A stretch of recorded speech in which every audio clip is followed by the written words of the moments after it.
On August 4, 1914, Britain entered the First World War, but the unresolved question was whether Britain would watch a guaranteed neutral country be overrun or risk a general war to stop that violation.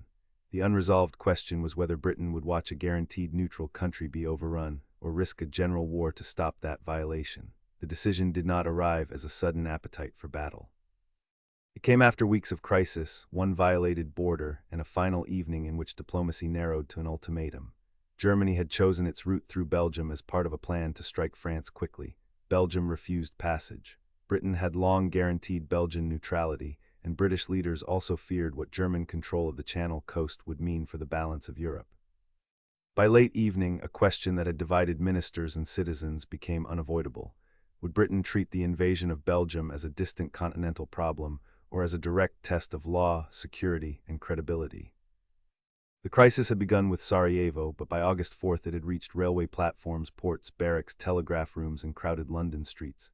Austria-Hungary had moved against Serbia. Russia had mobilized. Germany had declared war on Russia and France. France expected attack. Belgium stood in the path of the German advance. Every government spoke the language of necessity. Yet the result was not safety, it was acceleration.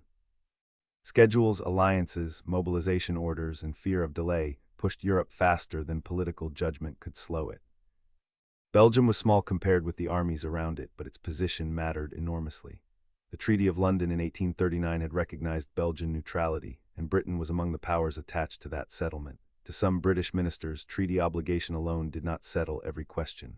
They worried about sending Britain into a continental war with terrible costs. To others, the invasion made neutrality impossible. If a guarantee could be ignored when it became inconvenient, and if a hostile army could dominate Belgium and threaten the Channel, Britain's security and reputation would both be damaged.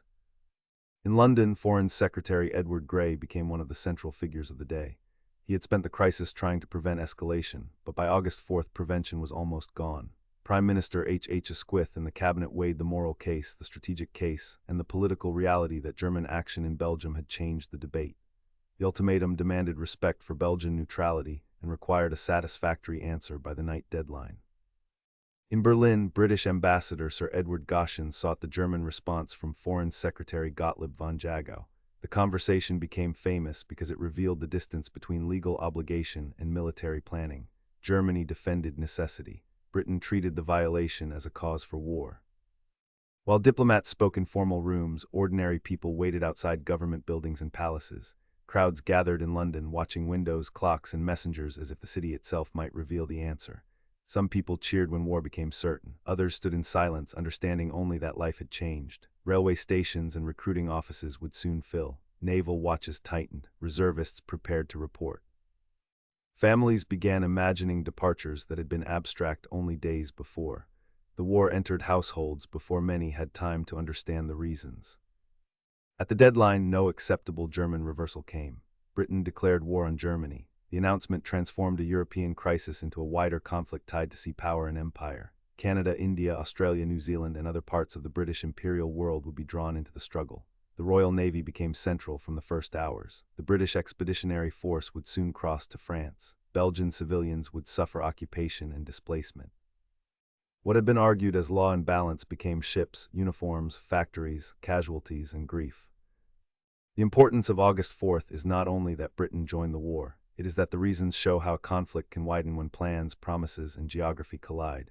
German leaders believed speed through Belgium was necessary for victory. Belgian leaders believed sovereignty had to be defended. British leaders believed that allowing the violation to pass would make Europe more dangerous. Each argument claimed necessity. Together, they created catastrophe. The crowds in London and the officials in Berlin could not yet see 4 years of trenches, blockade, bereavement, revolution, and remembrance, but the structure was already forming. That night mattered because Britain's entry changed the scale, resources, and meaning of the First World War. It linked the Western Front to the oceans and to empire. It turned Belgian neutrality into a public moral cause and a strategic line. It showed that old treaties could become immediate tests when armies crossed borders. Above all, it showed how decisions made under pressure can outlive the people who make them. On August 4th, 1914, the lights in London and Berlin marked more than a diplomatic deadline. They marked the hour a continental war became a global one. The final hours also mattered because British opinion was not one simple thing. Some liberals feared militarism and wanted no part in a European struggle. Some conservatives and imperial strategists believed German victory would put Britain in permanent danger. Many people knew little about cabinet arguments, but understood the image of a small neutral state facing a great power army. That image gave the government a language it could take to Parliament and the public, not conquest, not revenge, but a pledge being tested in front of the world. Belgium's resistance did not stop the German army, but it changed the moral and strategic landscape. Fortresses, railway junctions, village roads, civic leaders, and frightened families became part of the evidence. The German plan assumed that military speed would solve political problems. Instead, the violation created new enemies, strengthened British resolve, and gave the war one of its defining public causes. A border crossed in Belgium echoed in London, Ottawa, Delhi, Melbourne, and across the sea lanes the Royal Navy guarded. For viewers today, the lesson is not that treaties automatically prevent war. The lesson is that promises, geography, and military plans can suddenly become inseparable. Leaders may believe they are choosing the least dangerous option, yet each step can narrow the next person's choices.